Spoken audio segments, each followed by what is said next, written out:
Salut tout le monde, bienvenue dans une nouvelle vidéo, j'espère que vous allez bien. Aujourd'hui nous allons explorer les oiseaux préhistoriques en découvrant deux géants du ciel, le Pelagornis sandersi et le Voron titan, de véritables colosses parmi les plumes. Grâce à cette vidéo, vous allez découvrir pourquoi ces géants sont devenus si grands.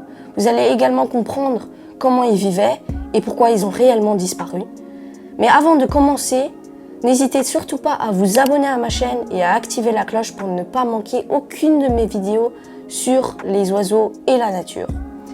Et sinon, j'aimerais aussi encore remercier tous ceux qui se sont abonnés à ma chaîne et ont liké ma dernière vidéo sur le dodo car ça m'a fait vraiment très plaisir. Donc merci pour votre soutien. Mais bon, assez parlé, c'est parti.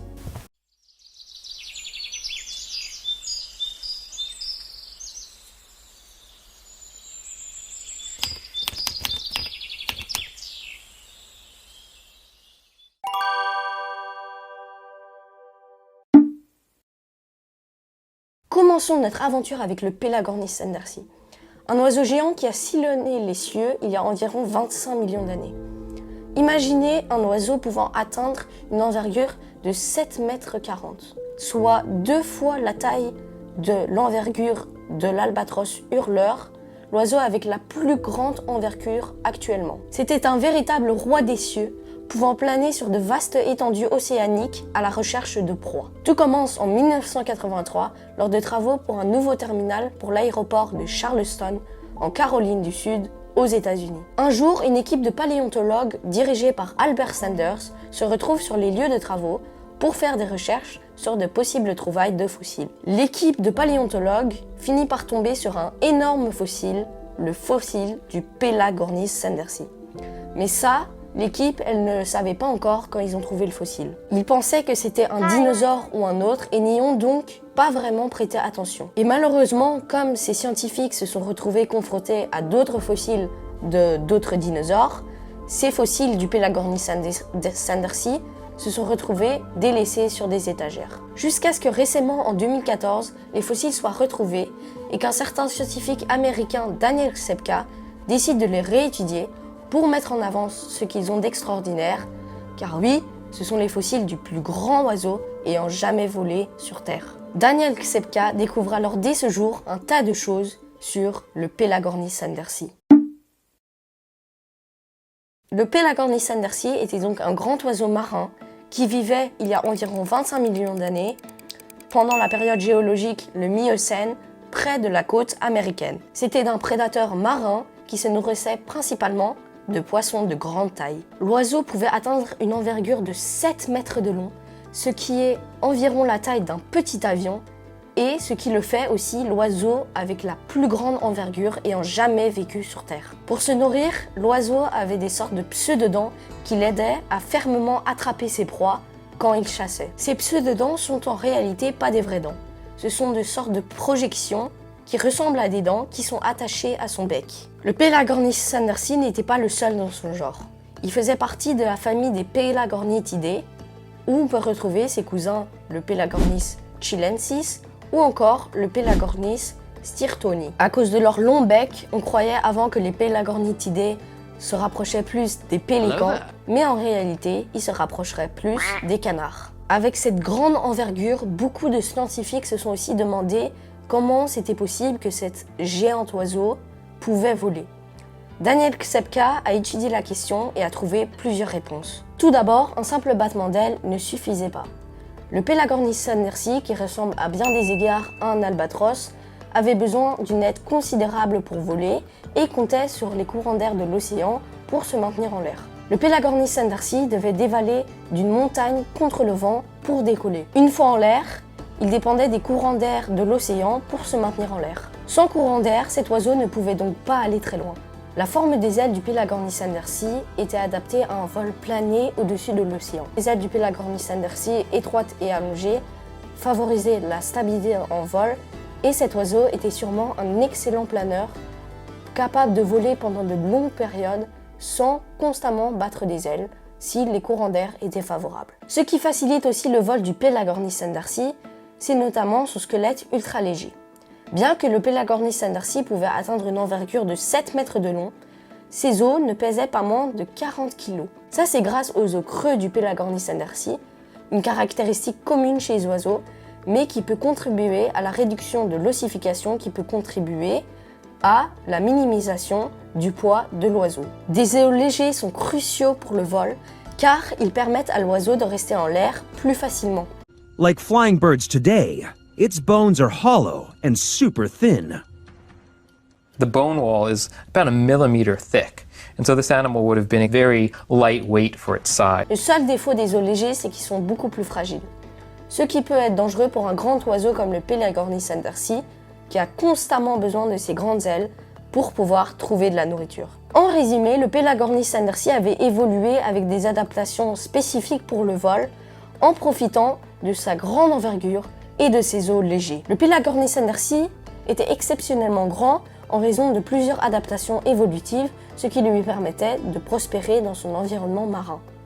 Les oiseaux pendant le Miocène étaient pour la plupart beaucoup plus grands que les oiseaux de nos jours, car les oiseaux pendant le Miocène avaient beaucoup plus de liberté pour grandir et ils avaient aussi beaucoup moins de prédateurs, ce qui leur a permis de devenir de véritables géants. La disparition du Pelagornis sandersi est incertaine. Plusieurs théories ont été tirées. Déjà, les changements climatiques à la fin du Miocène ont pu altérer les conditions environnementales, y compris la disponibilité des proies, la température de l'eau et d'autres facteurs liés à l'habitat du Pelagornis sandersi. Et bien que moins probable, des événements catastrophiques auraient pu aussi avoir une pression et des effets sur la disparition du Pelagornis sandersi. Aussi, l'évolution d'espèces concurrentes mieux adaptées ou occupant les mêmes niches écologiques aurait pu exercer une pression concurrentielle sur le Pelagornis sandersi. Il est important de noter que la disparition d'une espèce est rarement attribuable à qu'un seul facteur, mais souvent à plusieurs facteurs interconnectés. Ce qui veut dire que le Pelagornis sandersi a peut-être juste disparu à cause d'une combinaison de plusieurs facteurs. Il ne ressemble pas à un oiseau moderne qu'on pourrait observer de la plage avec des jumelles. Il n'est pas non plus possible de savoir tout sur un animal en se basant uniquement sur un squelette ancien. Une chose est sûre, cela repousse nos limites sur la connaissance de la taille des oiseaux. Je suis certain qu'il s'agit de la plus grande envergure chez un oiseau capable de voler. Le Pelagornis sandersi est une créature extraordinaire qui, même disparue, continue à captiver notre imagination.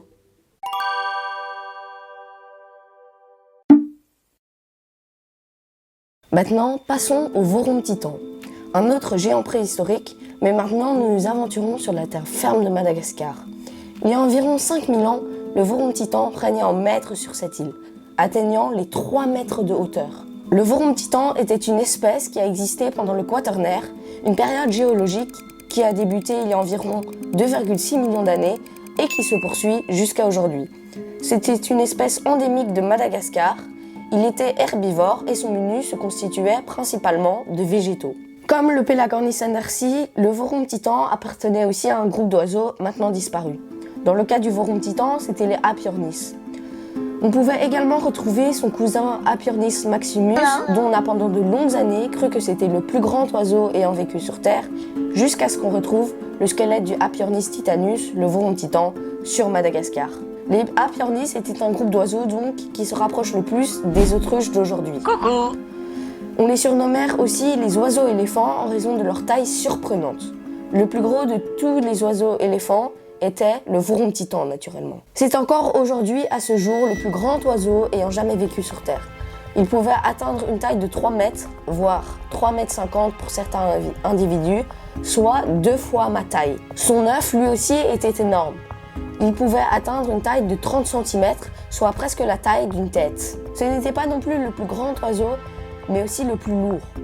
Car le Voromtitan pesait entre les 400 et les 650 kg, voire plus pour certains individus.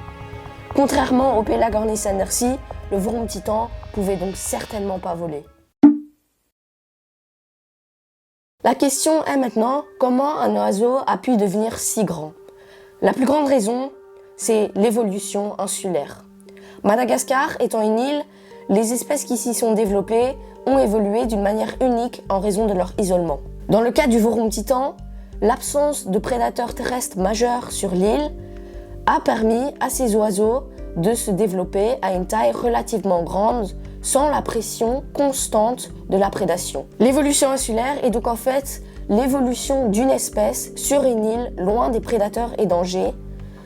Comme il n'y a pas de prédateurs sur l'île, les espèces en question sont souvent donc les plus grands prédateurs sur l'île et n'ont donc rien à craindre. C'était le cas du voron titan qui a grâce à ça su évoluer et devenir de plus en plus grand.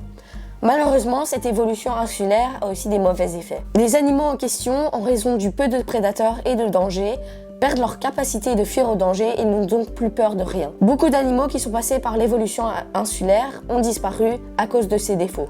C'était par exemple le cas du dodo, dont j'ai d'ailleurs fait une vidéo que je vous conseille très fortement à aller regarder après cette vidéo. Mais bon bref, juste pour en revenir au voron titan, lui non plus n'y échappera pas, car l'évolution insulaire va aussi lui causer des problèmes. Longtemps, la palme du plus grand oiseau revenait à son cousin Laepyornis maximus. Ce n'est qu'en 2018 que le titan-vorombe a été reconnu pour avoir été le plus grand oiseau ayant vécu sur Terre. Cette reconnaissance du vorombe titan met fin à des décennies d'innombrables publications, de preuves contradictoires et de discussions. C'est une étude publiée le mercredi 26 décembre 2018 dans la revue Royal Society Open Science qui remet tout en cause. Une autre espèce d'oiseau-éléphant, le vorombe titan, plus grande que ce qu'on avait jusqu'à maintenant établi. Selon James Hansford, Laepyornis titanus, le vorombe titan, était bien différent de Laepyornis maximus. Mais si différent même qu'il ne s'agirait même pas d'une espèce d'oiseau-éléphant, mais d'un genre distinct. Bref, en tout cas, ce qu'on peut dire, c'est que le vorombe titan a mis l'accent sur les termes. Comme le Pelagornis sandersi, il est difficile de dire pourquoi et comment le vorombe titan a réellement disparu. Le vorombe titan existait il y a environ encore 1000 ans. Ce qui veut dire que la cause la plus probable, c'est que nous avons contribué à son extinction. Comme le dodo, nous avons sûrement chassé le vorombe titan avec abondance. Pendant ces temps, les vagues de colonisation étaient très présentes. Ce qui veut dire que le vorombe titan, avec son évolution insulaire, en a sûrement subi. Les activités humaines telles que le pâturage, l'agriculture et la déforestation ont sûrement entraîné une dégradation de l'environnement naturel de cet oiseau-éléphant, en ainsi réduisant les ressources alimentaires et les zones de nidification de ce géant. L'interaction complexe entre les changements environnementaux et les activités humaines ont sûrement joué un rôle crucial dans l'extinction de ces géants. Le vorombe titan constituait la plus grande mégafaune de Madagascar et sans doute l'un des animaux les plus influents dans l'histoire de l'évolution de cette île. En effet, les animaux agrocorps ont un impact considérable sur l'écosystème dans lequel ils vivent. Ils contrôlent la végétation en mangeant les plantes et ils dispersent la biomasse et les graines par leurs excréments. Madagascar subit encore les effets de l'extinction de ces géants. Le vorombe titan était donc très important pour la nature de Madagascar. Et voilà, chers spectateurs, notre plongée dans le monde des oiseaux préhistoriques touche à sa fin. J'espère que cette exploration du vorombe titan et du Pelagornis sandersi vous a autant captivé que moi en la réalisant. Si vous avez apprécié cette vidéo, n'hésitez pas à la liker, à la partager et à vous abonner pour plus d'histoires palpitantes sur les oiseaux telles que celle de ces deux géants. Et si vous voulez encore en savoir plus sur ces deux oiseaux, j'ai mis tous les liens dans la description, donc n'hésitez pas à les regarder. Merci de m'avoir rejoint aujourd'hui et je vous dis à la prochaine sur cette chaîne Louis the Birder pour d'autres vidéos. Ciao!